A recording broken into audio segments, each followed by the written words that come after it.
Welcome to the More Than Fitness Podcast.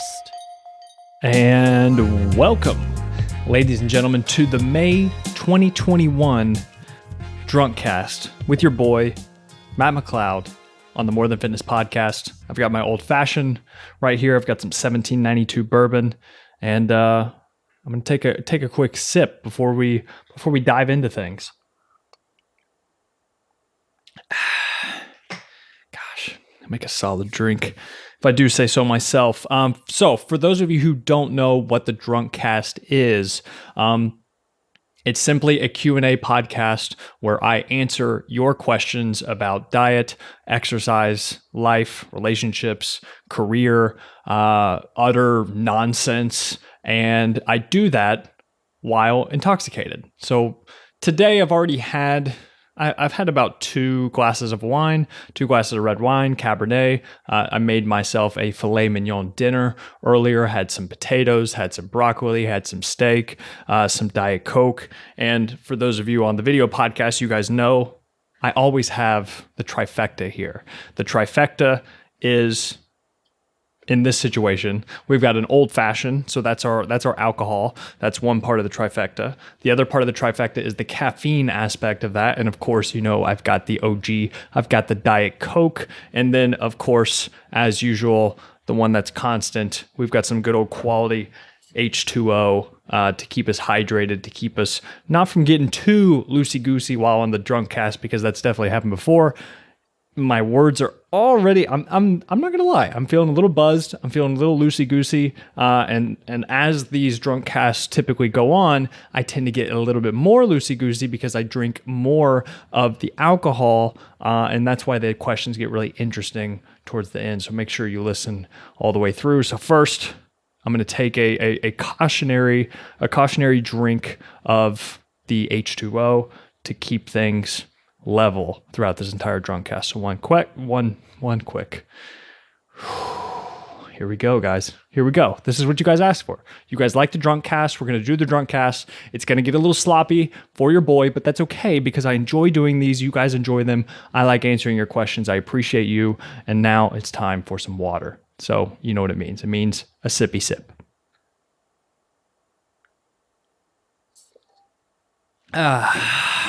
It's so disrespectful to drink on a podcast and have dead air, but I don't care. You guys understand. All right, so let's go ahead and jump into things. Thank you guys for everyone who asked questions on my Instagram or if you were on my email list. I appreciate that. Oh, and real quick, I need to do this more often, but please rate and review and subscribe to the podcast if you don't already do that. It really does. 1, it helps my ego. 2, it really helps the podcast and gets the word out. So Apple Podcasts and other podcast platforms, whenever they have really good rates and reviews, they push it out there to more people. That just means we can grow our community, our tribe, whatever the hell you want to call it. Other people like you and I listening to this, it helps us grow this. And I would greatly appreciate it. And so I think if you're on the video podcast, you can see Carl running around behind me. This is late at night right now, and this is whenever cats get the zoomies. And yeah, so he's running around. Don't worry, we'll keep things under control. All right, let's go ahead and jump into things. All right, let's start off with an easy one. So Ruben asks a 2-part question, but the first part is recommendation for good workout shoes. All right, so good workout shoes typically are just going to be flat-soled shoes. So these are going to be things like Converse, right? Or some people like the Vibram shoes if you really want to get hippy-dippy with it. Basically, anything with a flat sole is going to be fine. And the reason why the flat sole and a thin sole, so like Vans, I guess, would be another similarity to the Converses. They have a flat sole and they have a thin sole, and basically what this allows you to do is get closer to, it does allow you to get closer to the ground as opposed to a big cushion like a Nike running shoe or something like that, right? There's not a huge cushion there. And also, because of the cushion, it doesn't allow you to generate force throughout your entire foot in a balanced way, and then that can lead to producing less force, and then therefore you're not as strong on the lift, right? So if if you think about it, whenever you have those big, squishy, thick running shoes on, they're going to be cushiony and they're not going to have a stable surface underneath. So it's almost like standing on like a pillow or something and trying to be as stable as possible. Well, you're going to be as stable as possible by being close to the ground. This is why a lot of people also wear just barefoot, or they have just their socks on, right? So it gets them close to the ground and it's a flat sole so that they can evenly distribute the force throughout their entire foot with the flat sole, as opposed to having some squishy, cushiony running shoe. So if you do wear running shoes to the gym, if you do something like, let's say a deadlift or a squat or something that really allows you to have good proprioception, big word there, but it's just basically you can feel your feet. Proprioception just means that you can feel and move certain muscles at will. Essentially, you have really good feeling of particular muscles throughout your body. And that's what the flat soles allow you to do, and the running shoes kind of go against. So, recommendation for good workout shoes, that's what's important. He said, part 2, how do I keep my feet from getting busted from working out? I don't know. I'm assuming this just means you're probably like running and stuff, because I can't imagine lifting, doing anything too crazy to your feet. So I think that my best recommendation there is to just slowly ramp up and let your feet,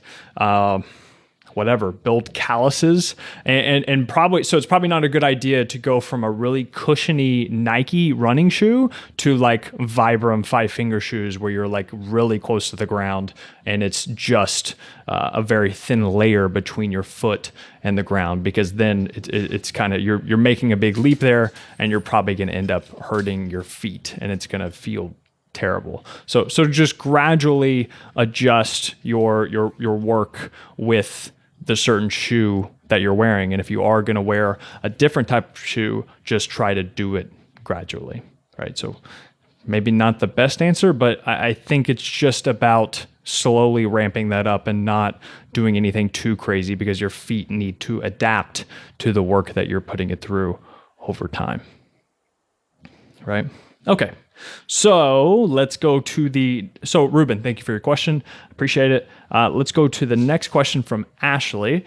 This was, so Ashley's been my client for a very long time, and she asked this a while ago. So if she's listening, she's going to respect this, because she asked this months ago, but I haven't done a DrunkCast in a while. So it's taken me a while, but she asked a good question. I'm going to answer it right after this sippy sip of this old fashioned.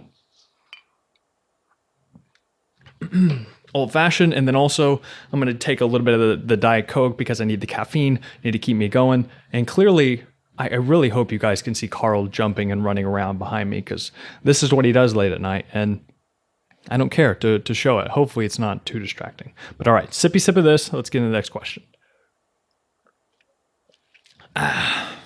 Dude, Diet Coke. Diet Coke is undefeated. I'm telling you, it's undefeated. All right, Ashley asks, what is your definition of yo-yo dieting? How do you view a little weight gain over the holidays? If I lose 10 pounds, gain it over the holidays, and lose it in January every year, is this yo-yo dieting? I think the main connotation behind yo-yo dieting is negative, because I feel like it typically refers to unintended weight gain. So I've talked about this on my Instagram recently, and I also sent it out to my email newsletter. But I think it's okay to have seasons of fitness and how much of a priority you make fitness, how much you decide to sacrifice. Or if you have a fat loss phase, I think it's important to make it actually a phase. Like I don't think that you should be on a fat loss diet for the rest of your life. There's a big difference between eating in moderation and eating a balanced diet, and just for the most part, watching what you eat and maintaining what you're doing, as opposed to a strict fat loss phase where you have a specific goal. You maybe have daily goals, you have weekly goals, several month goals, and it's just a little bit more formal than just eating to be a healthy person and live a healthy lifestyle. So whenever I think of yo-yo dieting, I think if you gain 10 pounds over the holidays and you're not necessarily in a fat loss phase, I don't see that as actual yo-yo dieting if at that moment or during that time your priority is just living life, right? And if you're living life and it comes to around the holiday season, let's say during the winter, whenever we're not super concerned about what our bodies look like because they're covered up for the most part, and there's a lot of holidays. So you have Thanksgiving, and then you have Christmas, and then you have New Year's, and then you have Easter comes up, right? You have a bunch of these different holidays, and it's just like it's normal to be around family and to not be hyper focused on your diet during those times. So I think it's just like it's probably not a good idea to cut whenever you have a lot of shit going on in your life. If you're you have a project coming up for work, or you have some big life event coming up in your life that's more important to you than making sure that you nail your macros for the next 4 to 12 weeks, well then that's perfectly okay. I think that's the important part with all of this stuff, as opposed to just being on a diet all the time or constantly trying to lose that 20 pounds. I think that the problem with this is you have one foot in, and one foot out. And so basically you're getting mediocre results in both the fat loss portion of it and just kind of like the life satisfaction part of it, right? You're not completely relaxing, but you're also not completely committed to your goals. And so I think periods of like this are okay if they are conscious, but if they're not conscious and you're trying to actually lose fat, but you're kind of one foot in, one foot out, and you're kind of like, okay, well, I know I should be eating this, but I'm going to eat this anyway. And you just do that repeatedly. Well, then you're just like humming constantly at like a 5 or a 6 with how satisfied you are with your fitness goals and things like that. And so then it's just like, okay, what's Carl is going crazy right now. So then I just say, okay, what's your end goal? And I think that's important to know. And what's your priority in that moment? I think that's what kind of dictates yo-yo dieting. And if you know, okay, if you expect that you're probably going to gain some weight over the holidays, well, then okay, after that season is over, after things die down a little bit, after the holidays are over, 10 pounds is nothing. 20 pounds is nothing, right? Like, it's just like this stuff is never permanent. Of course, if you're gaining over 20 pounds in a couple months, well, then there's probably something else going on. But as far as weight gain over the holidays and times where you're not super concerned about your body, it's just like that's completely normal. And I don't think that you should feel bad about that. I think that you should only consider making a change whenever you feel constantly unhappy with the choices that you're making, and you've been quote unquote yo-yo dieting for years, and you've been trying to lose that last 10 pounds for years. Well, then it's just like, okay, we need to decide. We need to go all in, or we just need to accept where we are and keep moving on at just what you're doing, but not being so hard on yourself, right? So that is that. Ashley, thank you so much for the question. All right, the next question, after I get this little sip of old fashioned. Got that. The Diet Coke. I don't know why I do this, but I like my palate enjoys the different variations of drinks. I get the little burn and carbonation from this, and then I have the old fashioned, which is another burn, but it's a different type of burn, right? There's the alcoholic burn, and there's the burn from this carbonation. I don't know. I like it. Okay. Let's see here. The next question is from Sarah. Thank you, Sarah, for asking this question. She says, I'm studying for the bar and even I'm studying for the bar and even taking an hour out of my day to work out. And even taking an hour out of my day to work. Oh, okay, got it. Okay, so she's studying for the bar, but she says, and even taking an hour out of my day to work out makes me feel so guilty. So basically, like, she's not studying enough. She says, how do I get over this and utilize that time as stress relief? Wow, really butchered that question. I apologize. So yeah, how do I get over this and utilize that time as stress relief? I think it's so normally you might think of this as like 2 steps back, taking one step back to take two steps forward, right? So you're like, okay, I need to take this break, and that's taking a step backwards. So clearly you have a negative connotation towards taking a break. But how I actually see it is that that's how you take those actual 2 steps forward or 3 steps forward, right? I don't see it as one step back. This is the same thing that happens whenever people take deloads, right? With fitness. So you work out, you make week after week harder for the first 4 weeks, and then you want to take a deload from your workout plan because you want to lower your fatigue a little bit, and you want to make sure that you can keep performing for the weeks after that. So you take a deload, you reduce your training volume, you don't go as hard in the gym for the next week or so.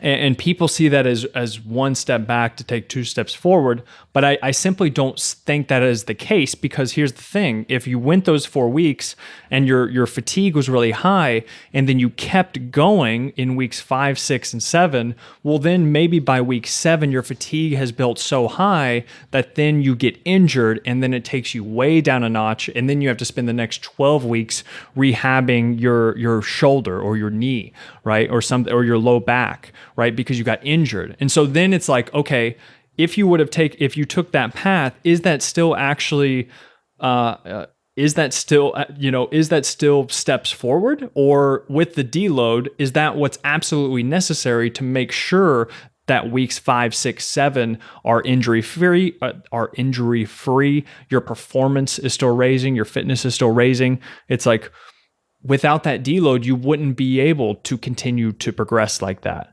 And you wouldn't be able to continue to be making gains, because that break is absolutely necessary. Like, think about why we have weekends, like there's a reason we have weekends. And it's because if we just made everybody work 7 days a week, then they're gonna freak out. We need some type of break. And so if you break this down even more on a micro scale, it's like, the whole reason you take the break is so that you can continue studying. The reason why you have that free meal on the weekend after a hard week of dieting is so that you can actually continue dieting afterwards, right? It's not because, you don't have that free meal or cheat meal or whatever you want to call it because it shocks your metabolism or does this some type of like refeed effect or whatever. It's like, that's actually not the case. Physiological, it doesn't make too big of a difference, but psychological, it makes a huge difference, and it allows you to continue making progress after you have that. And so that's why it's strategic to have these breaks. And so I think it should make you feel guilty if you don't take the break, because you're not doing future you a disservice, or you're not doing future you a favor, because future you is going to be burnt out, or they're going to be fatigued, or you're not going to be able to optimize your studying. So I think you're thinking about it the wrong way, right? So yeah, just the how do I not? It's like, it's almost interesting the way that you word it. How do I get over this and utilize that time as stress relief? It's like, that should be stress relief because you're so stressed from the actual work you've been doing. And that's fine. We need periods of hard effort, and then we need prescribed periods of rest as well. So yeah, I think if you frame it differently, it's like, that is the way forward, as opposed to what you're thinking where you're just going to keep working all the time. It's like, eventually that's going to fizzle out, that's going to burn out, and it's going to do you more harm than good and set you back even further. So yeah, there you go. All right, we're making headway. Sarah, thank you for the question. Let's see. Let's get to the next one. All right, sippy sip. Okay. All right, next question. What's the end goal for you? Oh, or you know what? Hold on. Yeah, well, I've already said it, so I gotta answer it. I like alternating between fitness questions and just like random questions. And the last one wasn't necessarily a fitness question, even though I related it to it. But yeah, either way, Eric asks, "What's the end goal for you? Do you think you'll do fitness forever?" It depends on what you mean by do fitness. Do I think I will always be a fitness coach?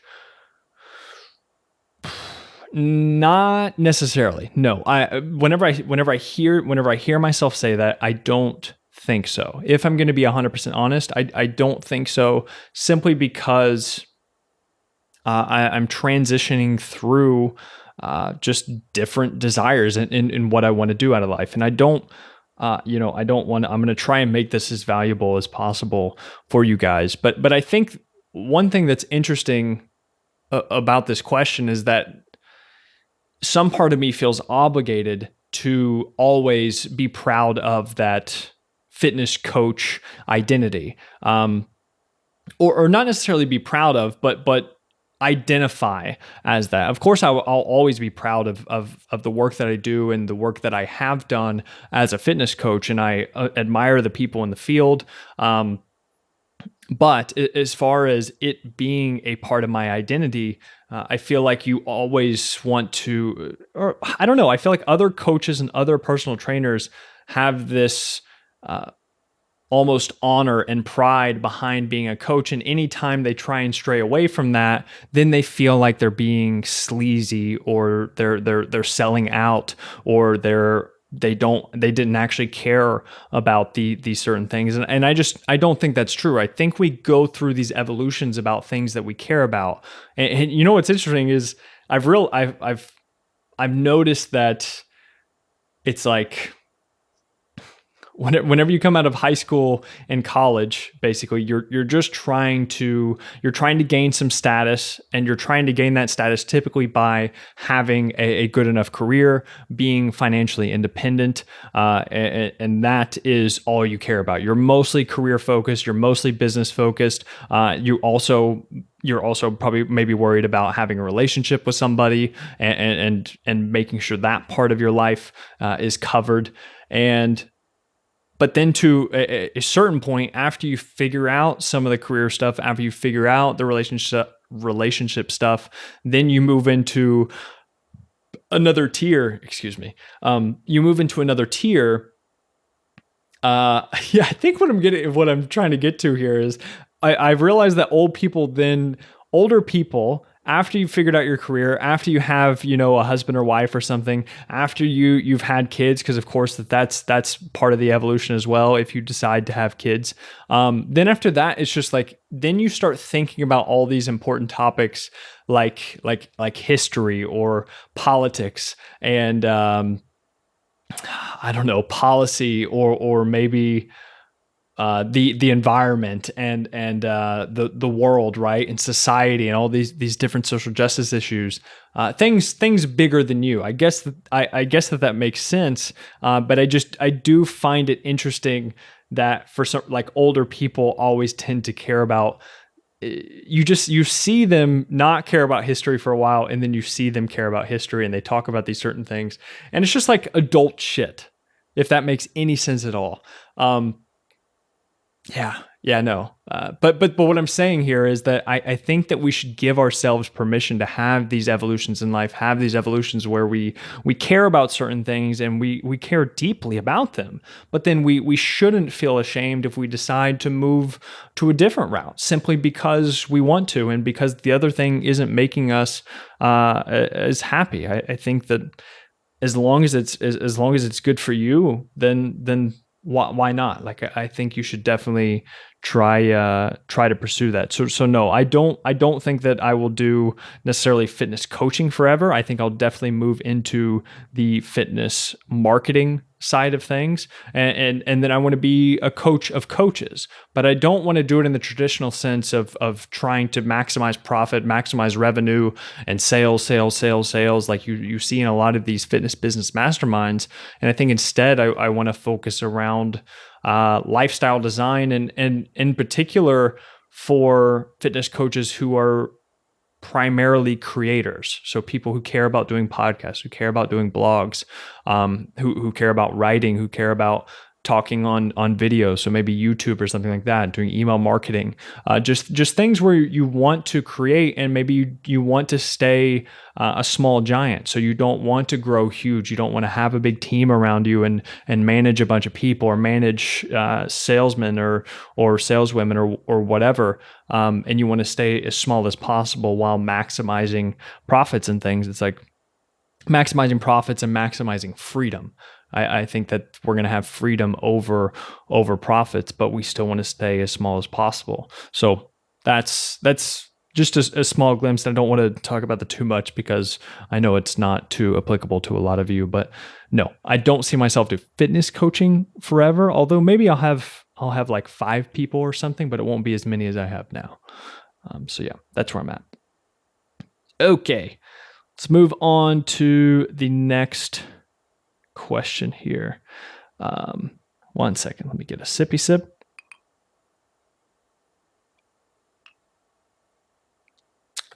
Okay. All right. So Anonymous asks, when you see pictures of super lean competition ready Matt, does that affect you mentally in any way? Do you ever wish you were that lean or jacked, or are the trade-offs so far from worth it that it doesn't faze you? If seeing them does bring up negative emotions for you, what do you what do you say to yourself to level yourself back out? It's a pretty good one. I think okay. So real quick, for context, for people who don't know, I've done 2 natural bodybuilding competitions, so drug tested competitions where I've gotten super, super lean, had veins in my abs, striations in my glutes, all that kind of fun stuff. Got very lean, and I did that back in 2016. That's the last time I did that. And so that is what she's referring to now, and I'm definitely not that lean or jacked at this time. And so she's basically asking how that affects me. I think it doesn't affect me a ton, honestly, because I just know what I had to sacrifice to get to those very, very low percentages of body fat. And with the way that my life is going right now and how much I enjoy doing something like this. Like if I wanted to get super jacked and lean, I probably wouldn't be sipping on this old fashioned after drinking 2 glasses of wine. You know, it's just like and I'll probably still eat some more random shit after this because it's the weekend and I'm just kind of enjoying myself and relaxing. But if I was really trying to buckle down and do a hard cut, and especially do something where I get as lean as something for like a photo shoot or a competition like that, it takes a lot of sacrifice. And the life that I'm living now, these trade-offs are worth it to me. And I think that's what this is all about. It's just like, it's about trade-offs and it's about priorities and what is important to you, because I can't say that that's not right for maybe somebody else, because maybe somebody else really does want to do that right now. And that's amazing. I think that's great. I think you just have to know what you signed up for, and then you have to stick to it and not, bitch about it, right? With the sacrifices that it takes. And so, no, I think I see, I'll be completely honest. And I'll do say I have a tinge of envy of that old me, because I was super jacked and super shredded. And it's just cool to be that lean and muscular and things. But I think we see that in a vacuum, in the sense of only looking that way and not realizing the other stuff that it takes to get there, but then also to maintain that on a regular basis is just, it's just way too difficult. So she says, if seeing them does bring up negative emotions for you, what do you say to yourself to level you back out?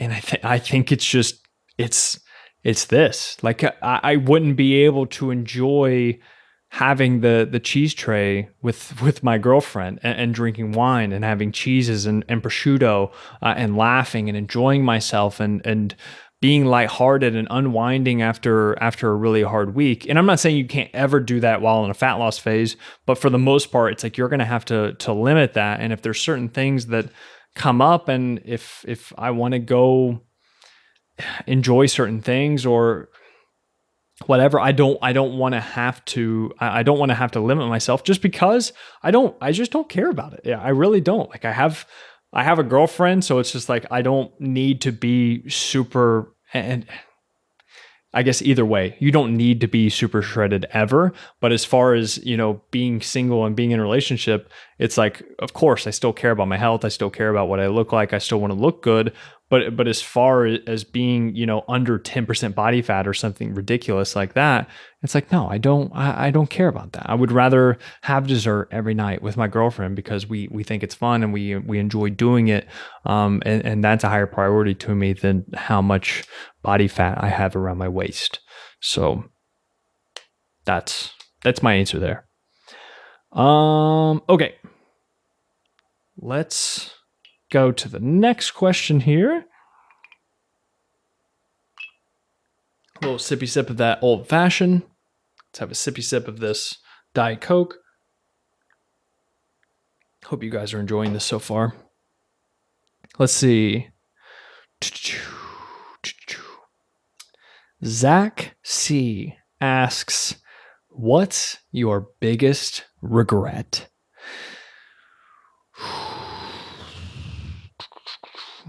What's your biggest regret?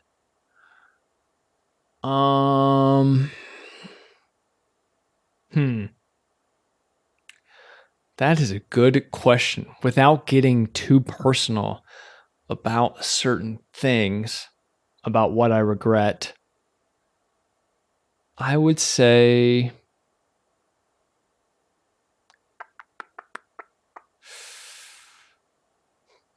I think excuse the pause there for a while, but this is I don't with these questions, sometimes I write down answers, sometimes I don't, and this time I didn't. So I'm thinking about this one genuinely on the spot. So that's why it's taken me a while. But I think it's probably going to be being more present in the past with certain moments of my life that I constantly look back on now, and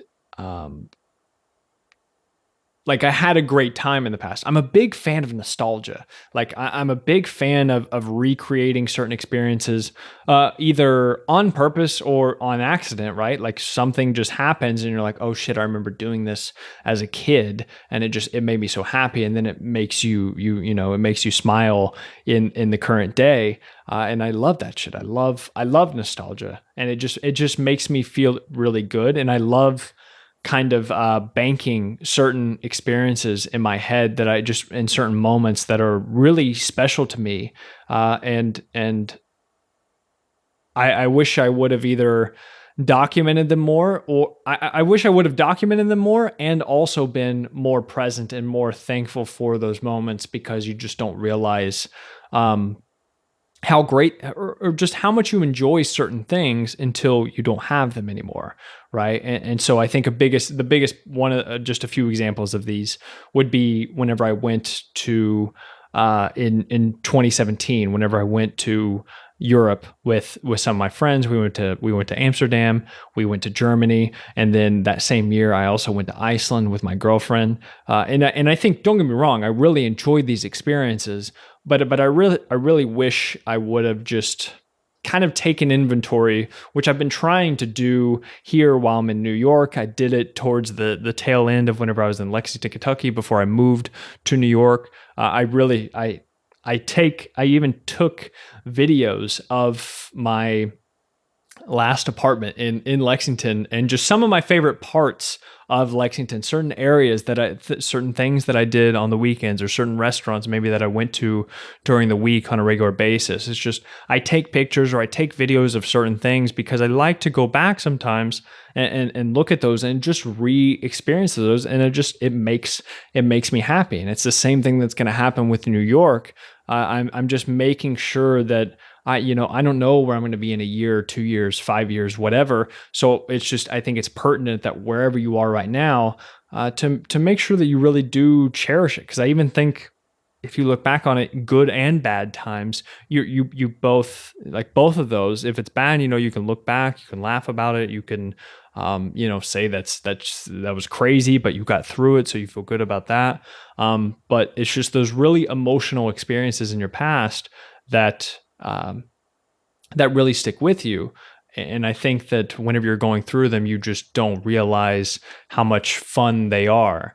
And so yeah, that one experience in Europe with some of my best friends, I think was amazing. And then also whenever, so my best friends and my girlfriend, and then also in 2017, or it was around there, was whenever I was living with 5 of my best friends in college, and I was basically a senior in college, and we were just it was 6 dudes in one house, and it's just such a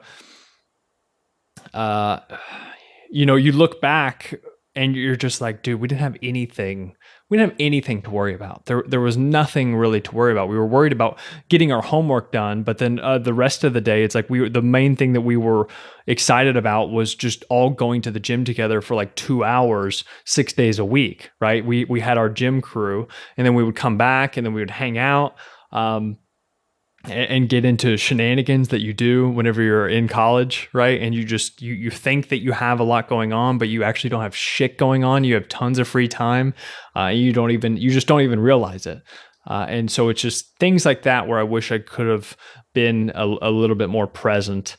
And yeah, I guess that would be my biggest regret. I feel like I'm lucky enough to say that that's my biggest regret, because it's not a huge regret. There's nothing else really. I feel like I'm pretty content with most things that I've done, to be 100% honest. I don't know if that sounds douchey or not, but here we are. All right, sippy sip of that. Sippy sip of the old fashioned. Sippy sip of this water. All right, where are we at on time?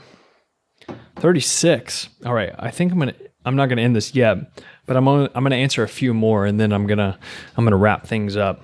So I wanted to make this somewhat of a shorter episode, just because it's getting late, to be 100% honest. All right, so Mark asks, aside from the obvious, why are rest days important? Should I refrain from any exercise on these wonderful days?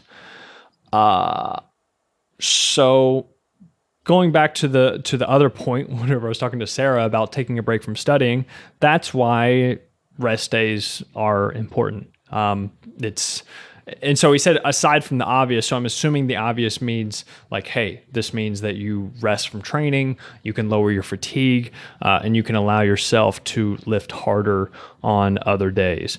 And so should I refrain from any exercise on these wonderful days?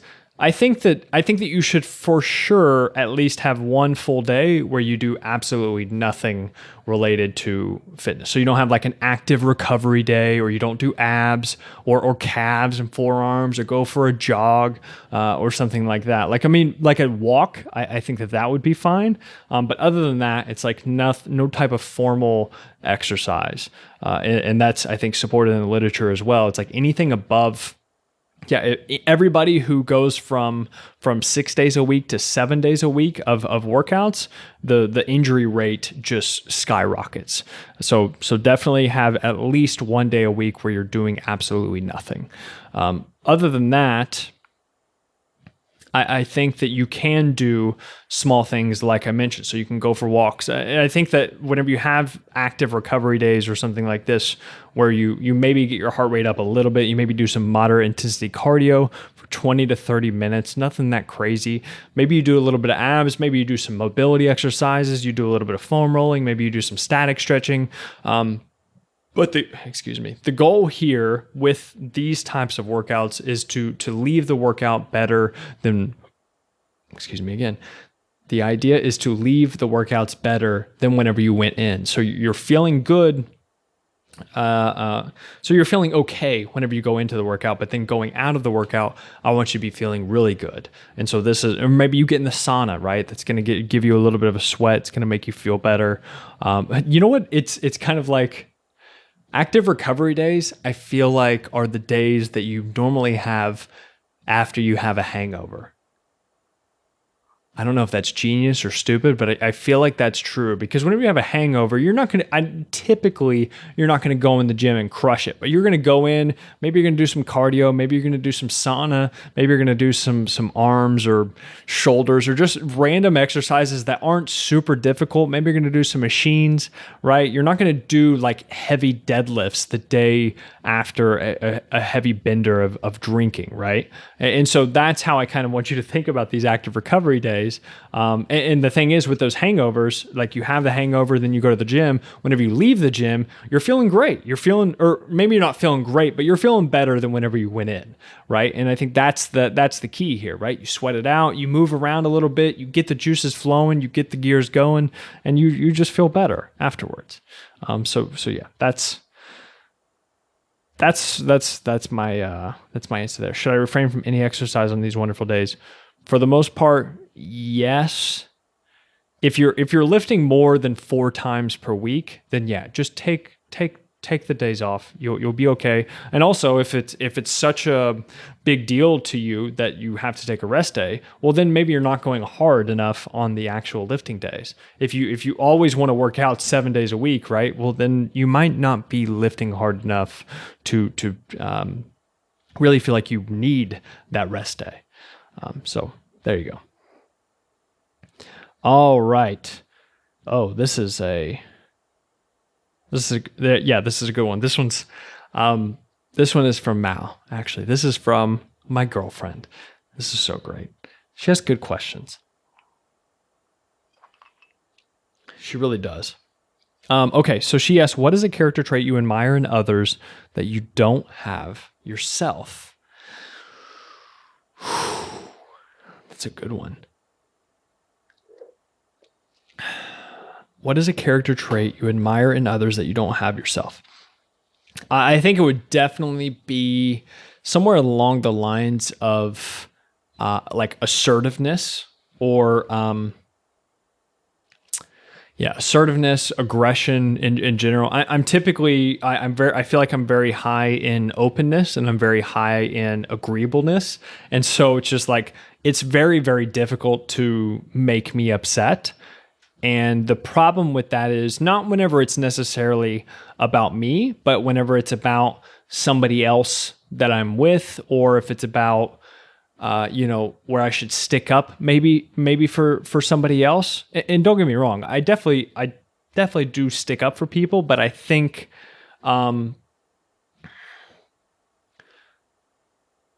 I guess what I'm trying to get at is that I do like to, I avoid confrontation at all costs. For the most part, I do try to avoid confrontation just because I'm not good at it. I tend to handle it poorly because I just laugh things off. And that's how I sometimes handle very uncomfortable situations, is I try to laugh about it or make a joke about it or make it lighthearted. And that's not always the right way to go about things.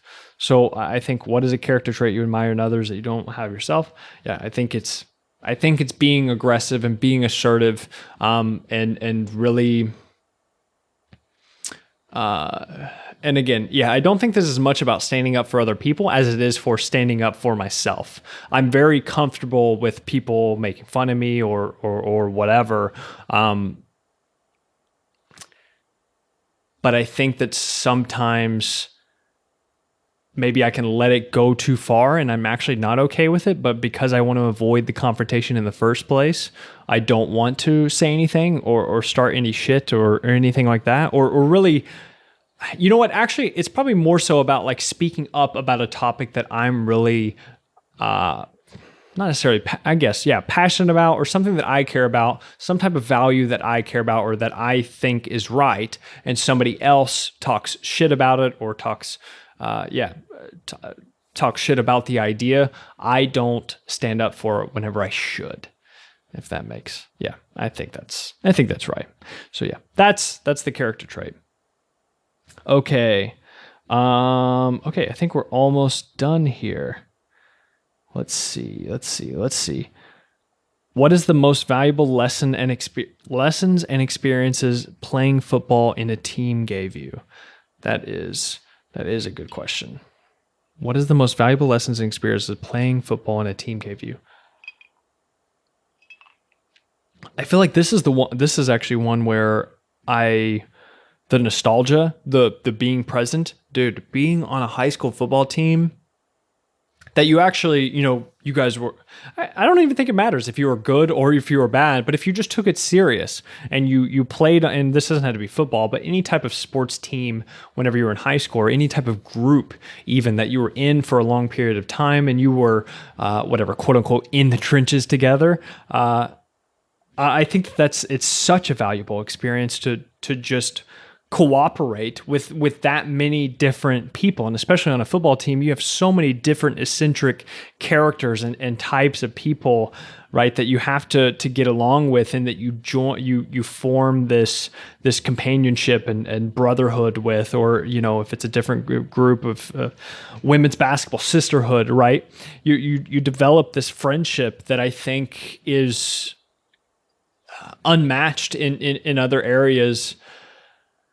Like if you didn't play a sport and you just went throughout college and you had these certain friends and things, like I think that's cool, but it's just like you don't experience the same bond and relationship that you have with people that you went through a sports team with. And I think that's just because you go through hardship. I know it's not real hardships and shit, but it's just like you go through hardships, you go through wins, you go through losses, you go through, trying to improve yourself and trying to improve the team and trying to make everyone better. And that's just something that's a dynamic that isn't easily replicable as you go throughout life, and you don't have that same level of competition and bond with, like, your friends at the office, or your coworkers at the office. Like, you're all supposed to be on the same mission towards this goal, but it's like, do you really feel that connected with them? And do you feel like you're just checking the boxes, or do you feel like it's something you guys all want? And so the wins feel really good, but then the losses feel equally as bad. And I think that's something that that being on the team, being on the team, that's what happens.